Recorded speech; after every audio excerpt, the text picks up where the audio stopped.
Esprit de lumière, esprit créateur, chers auditeurs, chers spectateurs, à présent, c'est la partie interactive que nous allons commencer. C'est Hervé depuis Saint-Jean-Paul II à Limité qui ouvre le débat avec ces 3 questions. La première, est-ce que les 7 dons de l'esprit sont-ils comparables au 7 esprits des dieux dont parle le livre d'Apocalypse? La première question. Deuxième, la piété nécessite-t-elle d'avoir un cœur pur? Et pour terminer, y a-t-il une différence entre la nature humaine et une manifestation de l'Esprit Saint chez une personne? Voilà les 3 questions de Hervé depuis la paroisse Saint-Jean-Paul II de Mété, 7e rue. Nous sommes à Kinshasa, Père Roger. Oui, d'abord les contextes sont différents. Les contextes de l'Apocalypse, c'est le contexte johannique, dont le vocabulaire est aussi différent. Il ne parle pas des 7 dons de l'esprit, parce qu'il a bien sûr un autre vocabulaire qu'il utilise. Mais tandis que les dons de l'esprit, ça apparaît chez Isaïe. Isaïe 11, de 1 à 3, et puis chez Paul, on voit un certain développement, surtout de ce qu'on pourrait appeler des charismes personnels. Parce que Isaïe a parlé des 7 dons de l'esprit, qui sont en fait des dispositions permanentes que l'esprit engendre en nous. Quand nous recevons l'Esprit Saint, eh bien, ça a comme conséquence certaines dispositions permanentes que nous avons, qu'on retrouve chez tous les baptisés. Tous les baptisés ont en fait les 7 dons de l'Esprit. Après, il y a aussi des dons personnels, des charismes personnels que Paul développe dans ses lettres. Alors, la piété et le cœur pur, ça va de soi. C'est-à-dire que les dons comme la piété, la sagesse, la crainte de Dieu, ça vous pousse certainement à vous mettre en ordre devant Dieu et donc à avoir, comme notre frère a dit, un cœur pur. Et la nature et puis humaine et l'Esprit Saint, je n'ai pas bien compris la question. Il est évident que nous sommes des natures humaines et l'Esprit Saint est Dieu. Alors, il est en nous, il a été déversé dans nos cœurs, comme c'est dit en Galates 4, et nous fait crier « Abba Père », ce qui signifie que depuis l'incarnation de Jésus, et ça nous le disons souvent, notre nature humaine est associée à la divinité. Mais ce n'est pas pour autant que nous sommes divinisés. Nous ne sommes pas divinisés, nous ne sommes pas des dieux, mais la nature humaine est associée à la divinité depuis que Jésus a pris notre humanité. Nous le disons, il y a une prière que les prêtres disent pendant la messe, notamment durant l'offertoire, comme cette eau se mêle au vin, puissions-nous être unis à la divinité de celui qui a pris notre humanité.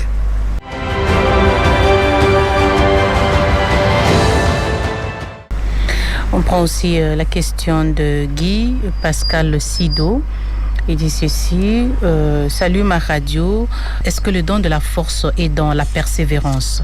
Néanmoins, cette durée d'attendre parfois trop long. Pourquoi cette durée à recevoir les dons? Pourquoi ces dons-là mettent du temps? Et les dons mettent du temps pour le recevoir, je ne pense pas, parce que on le reçoit dans le sacrement de la confirmation, d'après les catéchismes de l'Église catholique. On reçoit les 7 dons de l'Esprit dans le sacrement de la confirmation, mais il faut qu'on soit attentif à ces dons-là. Il faut les développer. Ce sont des dons. Et les dons, on les reçoit de façon que ça puisse créer en nous des dispositions intérieures, des dispositions permanentes, mais qu'il faut absolument développer. Si on ne développe pas ces dispositions, eh bien ça ne portera pas de fruits escomptés.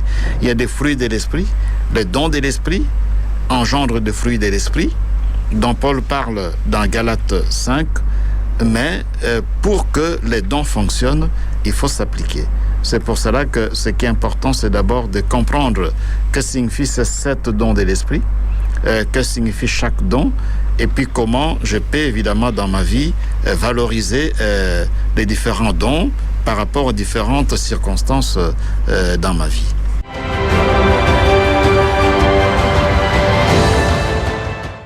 Olivier Mondoba depuis Saint-Ignace. Bonjour Père Roger, bonjour Maman Régine. Père, lorsqu'on est trop sage à la parole des dieux, n'y a-t-il pas risque quelque part de douter même sur le mystère divin? Au contraire, c'est-à-dire, je comprends ce qu'il veut dire. Il veut peut-être parler de l'intelligence. Quand on est un peu plus intelligent, même hyper intelligent, et parfois on commence à remettre en cause l'existence de Dieu, par exemple. Donc il y a des gens comme ça qui sont extrêmement brillants et leur intelligence, malheureusement, les a poussés à nier l'existence de Dieu. Il y en a. Mais les dons de l'esprit, comme la sagesse, la piété, l'intelligence et autres dons, au contraire, ça renforce en nous l'évidence selon laquelle Dieu existe, il est proche de nous et nous accompagne et nous devons être à son service.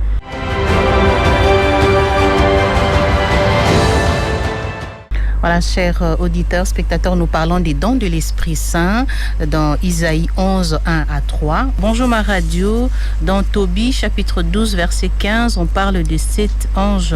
Or, la Bible ne nous donne que 3 noms des anges. Les 4 autres, où sont-ils? Et qui sont-ils? Voilà, c'est le message hors sujet de Papa Daniel depuis Sainte-Thérèse. Merci beaucoup à notre papa auditeur qui nous écrit de Sainte Thérèse en Gili, ici à Kinshasa. Il y a beaucoup d'anges. Il n'y a pas que 3 anges. Dans la Bible, il y a juste les noms des archanges, Gabriel, Raphaël et Michel. Mais il y a beaucoup d'anges. Et étant donné que nous sommes héritiers un peu de la tradition juive, de la tradition juive qu'il y a dans l'Ancien Testament et même dans la Torah orale, c'est-à-dire les écrits rabbiniques de l'époque de Jésus, les Juifs ont développé beaucoup de théories sur les anges. En tout cas, il y a plusieurs catégories d'anges et puis ils donnent même des noms aux anges. Mais dans l'Église catholique, en principe, nous nous en tenons au nom des anges qui sont dans la Bible, tout en sachant qu'il y a beaucoup d'anges, parce que dans le Nouveau Testament, Jésus lui-même, parlant des enfants, dit il faut faire attention, il faut accueillir les enfants, parce que leurs anges aux cieux veillent sur eux. Et dès là, on a compris que chaque être humain a celui qu'on appelle ange gardien.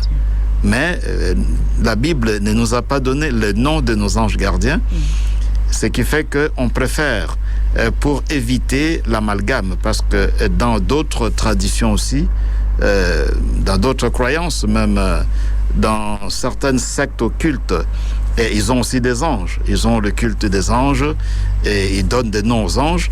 Alors il faut faire attention, il ne faut pas tomber sur n'importe quel nom d'un ange et puis vous commencez à l'invoquer parce qu'on ne sait jamais.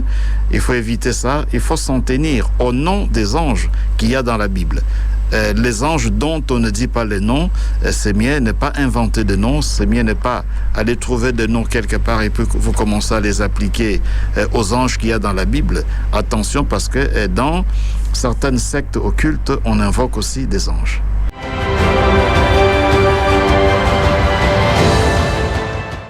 On va écouter cet élément audio.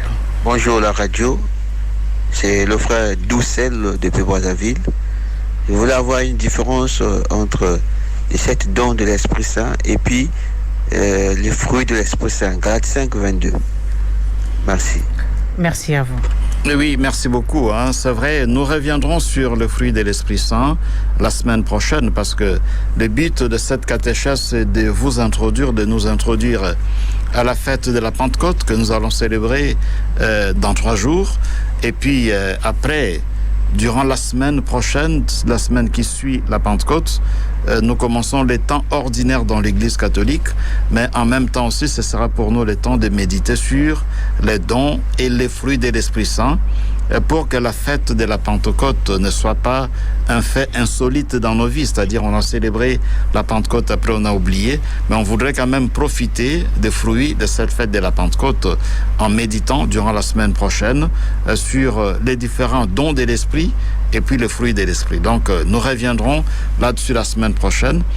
Dans l'immédiat, je peux dire que les dons, c'est ce que nous recevons durant le sacrement de la confirmation. Nous recevons les 7 dons de l'Esprit dont Isaïe parle, Isaïe 11, de 1 à 3. Et puis les fruits de l'Esprit, c'est un peu le travail de l'Esprit en nous, c'est-à-dire notre relation avec l'Esprit Saint, la vie dans l'Esprit Saint engendre de fruits. Les fruits, c'est toujours le résultat de ce que l'Esprit Saint fait comme travail dans nos vies. Et les fruits de l'Esprit Saint, il n'y a qu'un seul fruit. Nous allons revenir là-dessus. Paul, dans Galates 5, 22, parle d'un seul fruit de l'esprit qui est l'amour. Il dit voilà le fruit de l'Esprit Saint, c'est au singulier. Il cite l'amour et l'amour se décline. L'amour engendre d'autres fruits, mais il n'y a qu'un seul fruit. Le plus important, c'est l'amour. Et quand il y a l'amour, il y a d'autres vertus ou d'autres fruits qui vont naître, comme la joie, la paix et tant d'autres fruits que Paul énumère. Nous reviendrons là-dessus la semaine prochaine.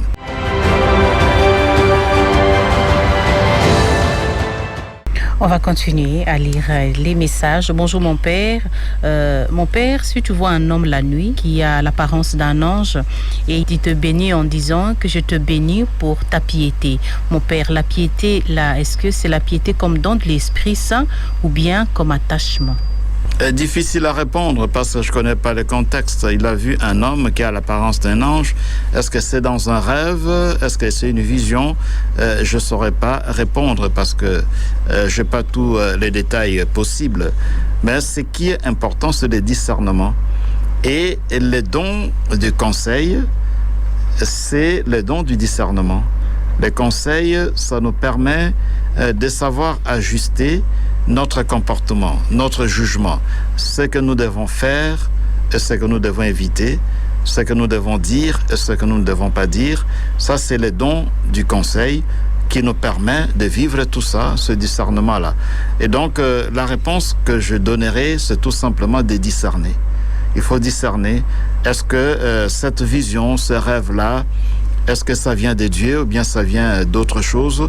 Est-ce que ce qui est dit est conforme à la volonté de Dieu?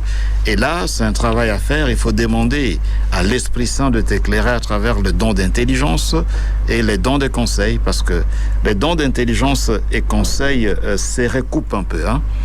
Moi, je regroupe souvent les dons en 3 catégories. Il y a la crainte de Dieu, sagesse de Dieu et piété, qui sont pratiquement des dons qui définissent notre relation avec Dieu, et puis les dons d'intelligence, conseil et science, c'est-à-dire par rapport à notre agir, ce que nous devons faire et ce que nous ne devons pas faire, et puis les dons de la force, qui est pratiquement les dons de la persévérance dans les biens, dans l'observance de la parole de Dieu.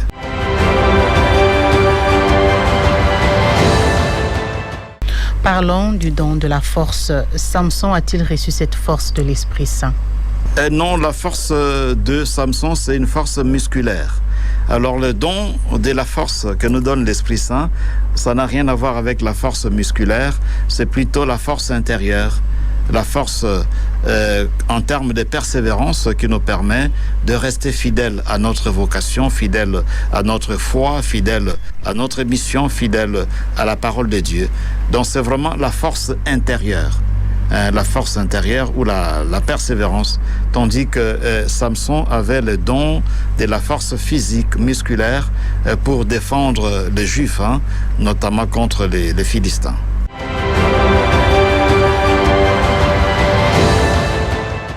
On va prendre ces textes de Baby Grace depuis Notre-Dame d'Afrique.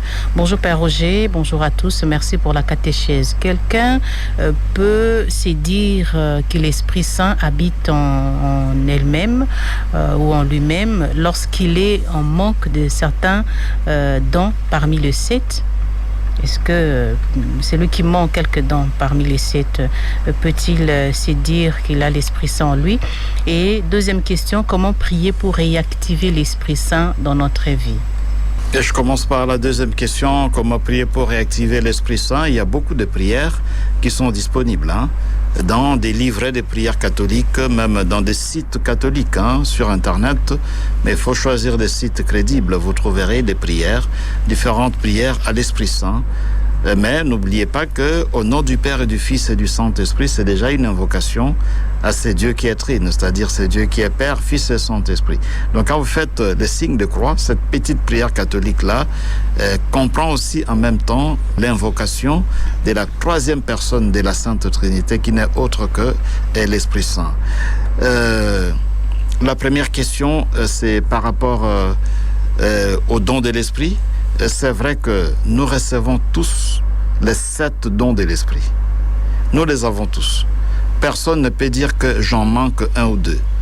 Si quelqu'un se rend compte qu'il y a l'un ou l'autre don qui manque, c'est qu'il doit plutôt faire l'effort de redécouvrir cela et de le valoriser dans sa vie. C'est ça le problème. Donc, redécouvrir ses dons, comprendre comment ça fonctionne, que signifie chaque don, et puis essayer de le valoriser dans la vie. C'est ce qui est plus important. En tout cas, tout le monde a reçu les 7 dons.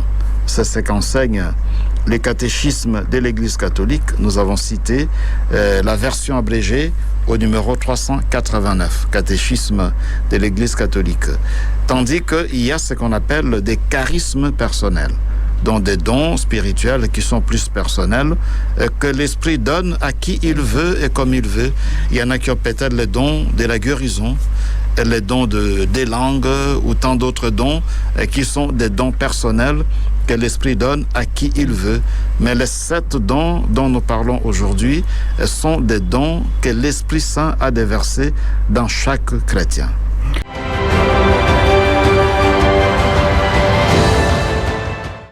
Bonjour Père Roger, c'est le frère hébreu, la Saba de la paroisse Saint-Marc, nous sommes à Kinshasa.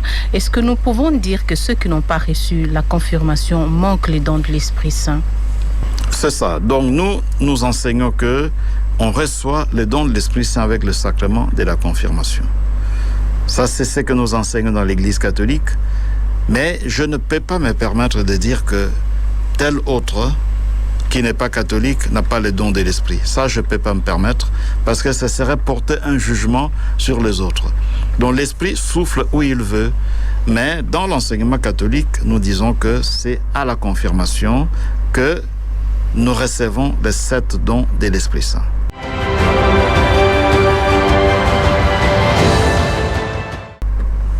Félicien Katumba de Marie pose 3 questions. Les 2 questions déjà trouvées de réponse, à savoir, est-il possible à un homme d'avoir les 7 dons? Déjà la réponse a été donnée. La deuxième, pourquoi Isaïe ou bien pourquoi Israël appelait Dieu le tout autre?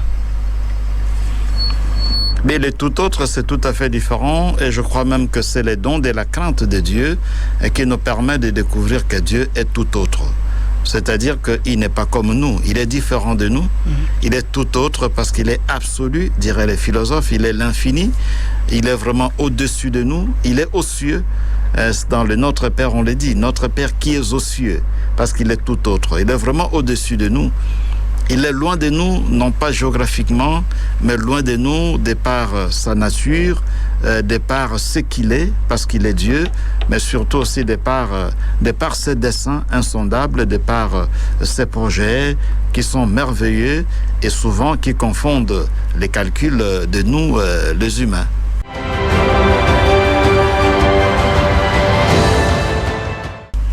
Bonjour Père Roger, Maman Régine, merci mon Père pour la lumière de l'Esprit Saint que vous apportez aux brebis des dieux. D'ailleurs, ce qui sort en vous, c'est un esprit qui ouvre nos mémoires vers l'horizontalité et la verticalité. C'est le frère Maximilien Moquet depuis la communauté Amour et Liberté. Merci beaucoup, que le Seigneur vous bénisse. Là, vous êtes dans votre communauté Amour et Liberté.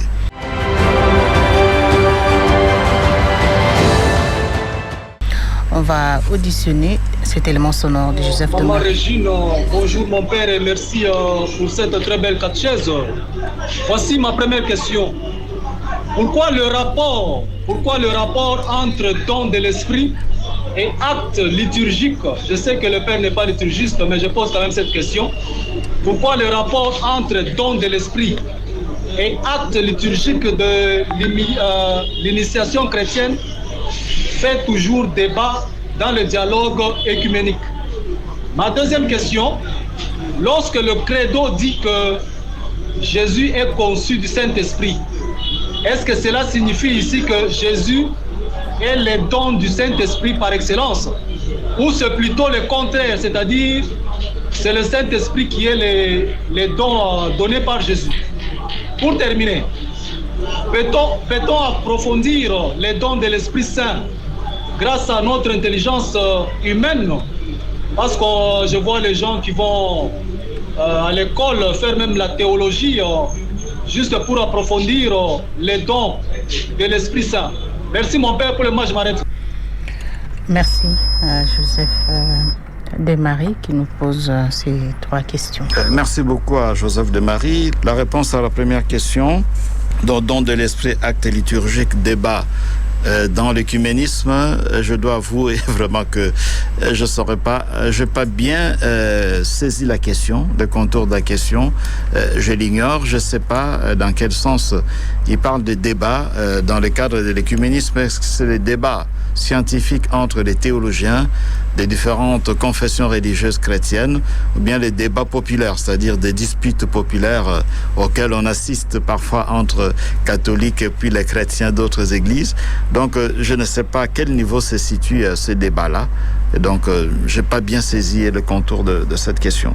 Alors, la deuxième question, Jésus est conçu du Saint-Esprit. C'est vrai, c'est que nous professons dans le credo.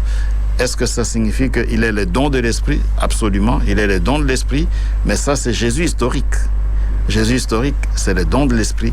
Le Père l'a envoyé, c'est le Père qui nous l'a donné. Le Père a tant aimé le monde qu'il a donné son Fils, mais comme il est conçu du Saint-Esprit, on peut le considérer comme don de l'Esprit. Mais en même temps aussi, Jésus nous envoie l'Esprit, Jésus glorifié au ciel, dont nous célébrons la glorification durant la solennité de l'Ascension.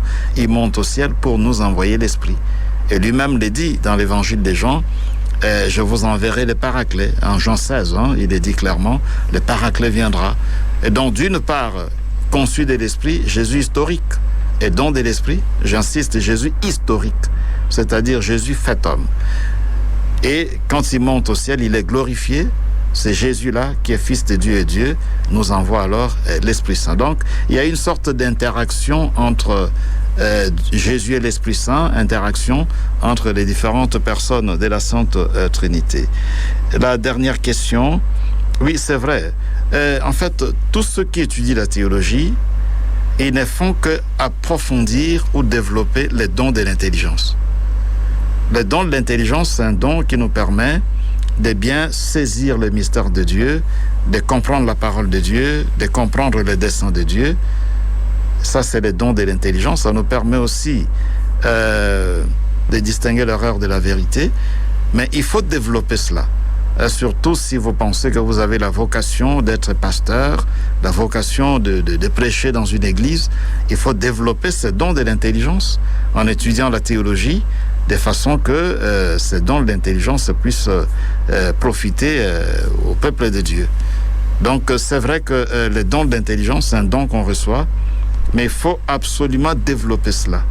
Et on développe ces dons-là à travers notamment les études théologiques pour ceux qui ont cette vocation, ceux qui pensent qu'ils sont appelés à servir la parole de Dieu, à être au service de la parole, au service de l'Église.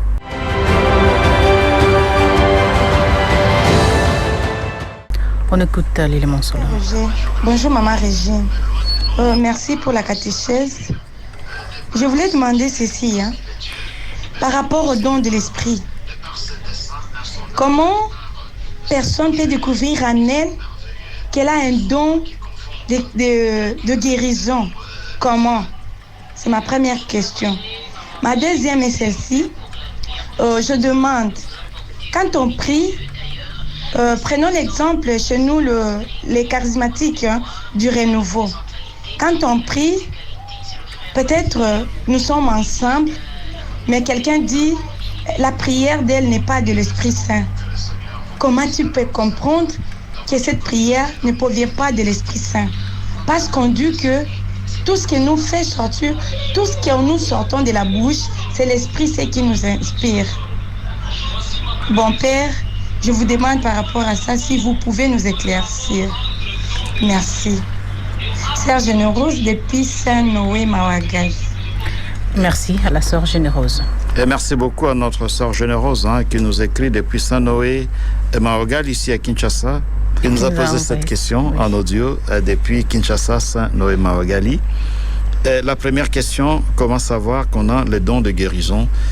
D'abord, les dons, en principe, si on les a, là on est au niveau de dons personnels, de charisme individuel que l'Esprit donne. Par exemple, les dons de guérison. Il y en a qui ont ces dons-là. Quand ils prient, il y a des guérisons. Pas toujours, parce que même Jésus lui-même n'a pas toujours guéri les gens. Ça dépend aussi de la foi de la personne pour laquelle on prie. Oui. Donc, ça peut fonctionner. Hein. Il prie et puis il y a des guérisons. Ça peut fonctionner. Alors, d'abord, c'est un don.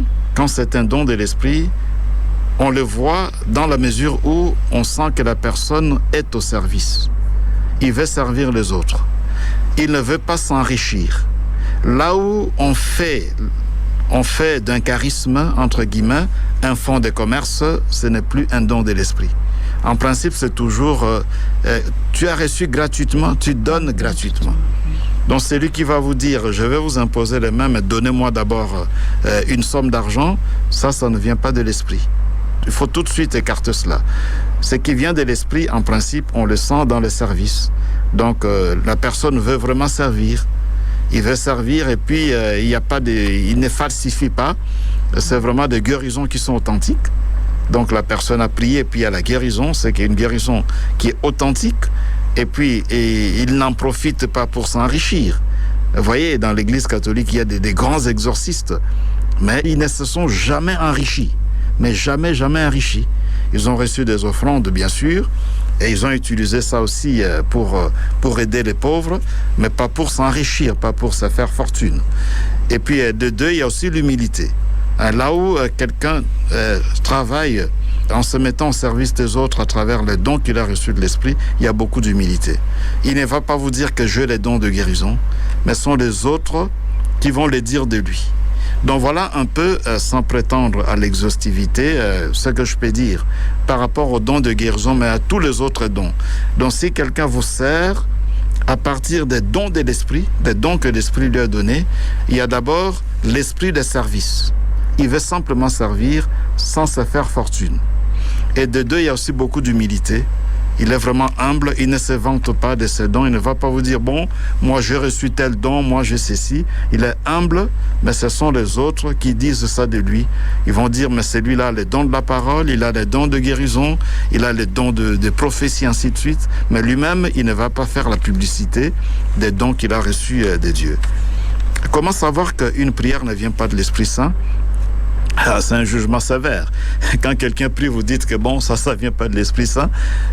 Moi, je n'oserais pas le dire, bon, parce que il est vrai que la prière qui vient de l'Esprit Saint, ça doit être une prière qui est constructive. C'est-à-dire une prière faite pour les biens de l'humanité.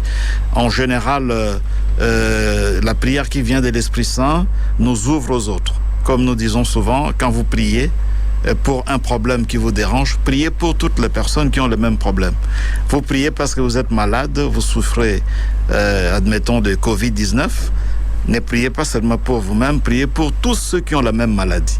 C'est ça la prière de l'Esprit Saint. Elle est toujours catholique, c'est-à-dire une dimension universelle. On pense à tout le monde. C'est comme la messe, en fait. Dans la messe, la célébration eucharistique, on prie pour tout le monde. Il y a même ce qu'on appelle la prière universelle, où on prie vraiment pour toute l'humanité, pour tout homme et toute femme, et puis on prie même pour tous les défunts. C'est ça la prière qui vient de l'Esprit Saint. C'est une prière qui cherche le bien de tout le monde.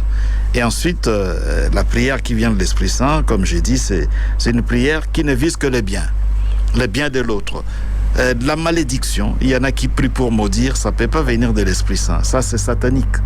Quand on prie pour maudire les autres, c'est satanique, ça ne peut pas venir de l'Esprit Saint. Donc la prière qui vient de l'Esprit Saint, c'est une prière qui vise le bien des autres. On prie pour le bien de soi-même et des autres.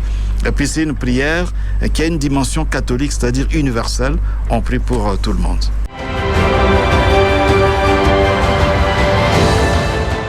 On va prendre un autre texto. Bonjour mon père, bonjour ma radio. Si le père peut nous établir une différence entre l'Esprit de Dieu qui planait sur les eaux, c'est lui reçu par Jésus le jour de son baptême, c'est lui que Jésus avait soufflé sur les apôtres et c'est lui qui va venir le jour de Pentecôte.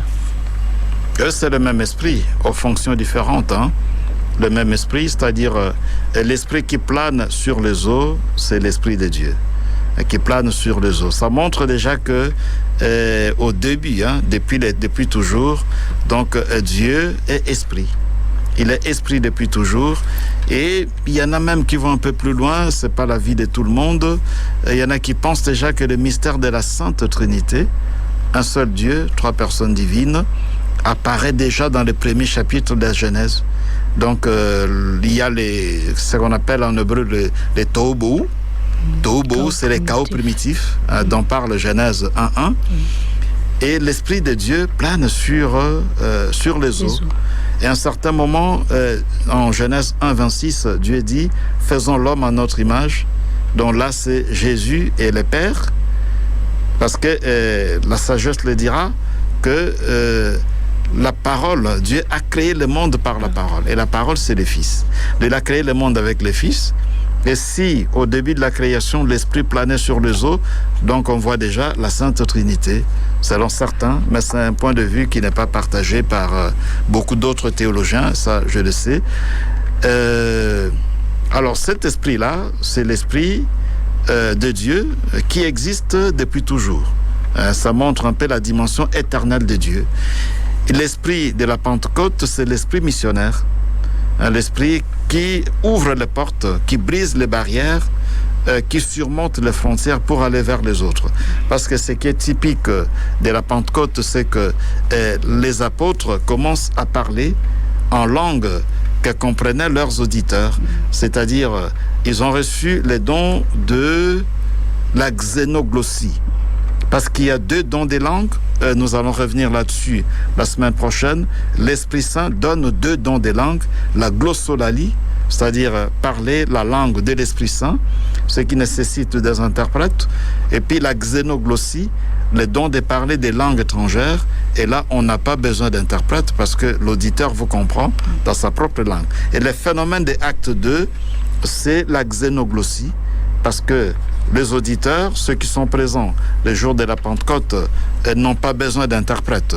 Ils comprennent les apôtres chacun dans sa langue, c'est la xénoglossie.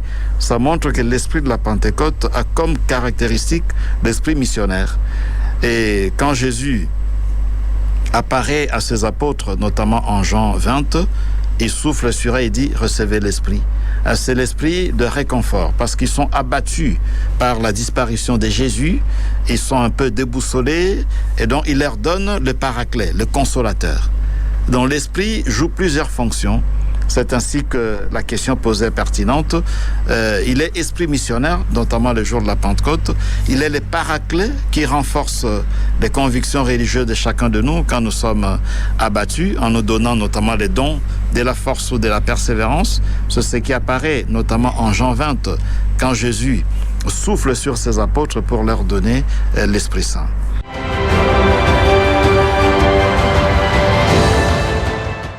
C'est déjà la fin, Père Roger. On va terminer par ces textos. Peut-on aussi demander à Dieu le don de la force physique pour se défendre? C'est Denis Chimanga depuis la paroisse Mamawa Boboto. Le don de la force physique pour se défendre, est-ce qu'on peut demander cela à Dieu? Ben, je dirais que dans une société qui se respecte, on n'a même pas besoin du don de la force physique. On n'a pas besoin de ça. Pourquoi? Parce qu'il y a des services appropriés qui protègent. La police doit protéger, l'État protège, et donc, au contraire, on ne doit pas faire recours à la force musculaire. Si vous le faites, en tout cas, votre place est au cachot, bien vous devez aller en prison. Donc, on ne doit même pas recourir à la force physique. Même quand on vous tape, vous ne pouvez pas répliquer. Il faut plutôt recourir à la police qui doit vous départager. Donc, on n'a pas besoin de ça, en fait. Vous allez me dire, mais légitime défense. Oui. Je dis oui, si vous êtes agressé, bon, vous devez vous défendre, mais il n'est pas dit que vous devez agresser. Parce qu'on a parlé une fois de la légitime défense ici. On expliquait cela en disant que dans l'Église catholique, légitime défense ne signifie pas qu'il faut attaquer l'autre. Il faut se défendre. Et en se défendant, il ne faut pas tuer. Et donc, il n'est pas dit qu'il faut tuer, il faut agresser l'autre. Non, on se défend pour se protéger, tout en protégeant aussi la vie de l'agresseur. On ne veut pas être tué, mais on ne veut pas non plus que l'agresseur soit tué. Ça, c'est un peu le contour de la légitime défense dans l'Église catholique.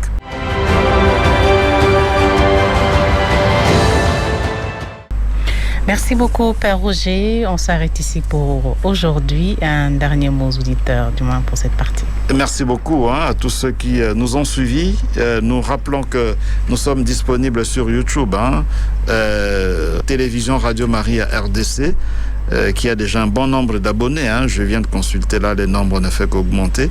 Abonnez-vous vous aussi pour bénéficier des images de cette catéchèse, non seulement des images, mais surtout avoir une référence sûre, parce que là vous avez suivi, peut-être que la mémoire peut faillir aussi, c'est normal, mais voilà, on est disponible à tout moment sur YouTube, vous pouvez consulter et puis suivre ces enseignements. Et on a dit que le confinement ressemble à une retraite spirituelle. Et durant cette semaine qui nous prépare à la Pentecôte, on pourrait même apporter une précision en disant que le confinement devient cénacle.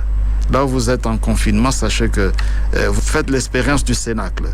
Vous êtes dans l'attente de l'Esprit Saint. Un cénacle, si vous lisez Actes des Apôtres 1, à partir de 12 jusqu'à 14, ça c'est le cénacle.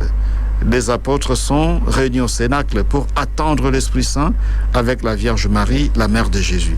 Que votre maison devienne un cénacle ce jour-ci pour que l'Esprit Saint puisse se répandre sur vous et que les dons de l'Esprit soient redynamisés, réactivés, de façon que vous soyez des témoins authentiques du Christ ressuscité.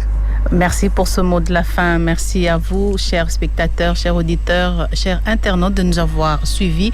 C'est la fin de cette catéchèse en version française. Merci de nous avoir suivis. Radio Maria, likabo ya mamo pona Ecclesia.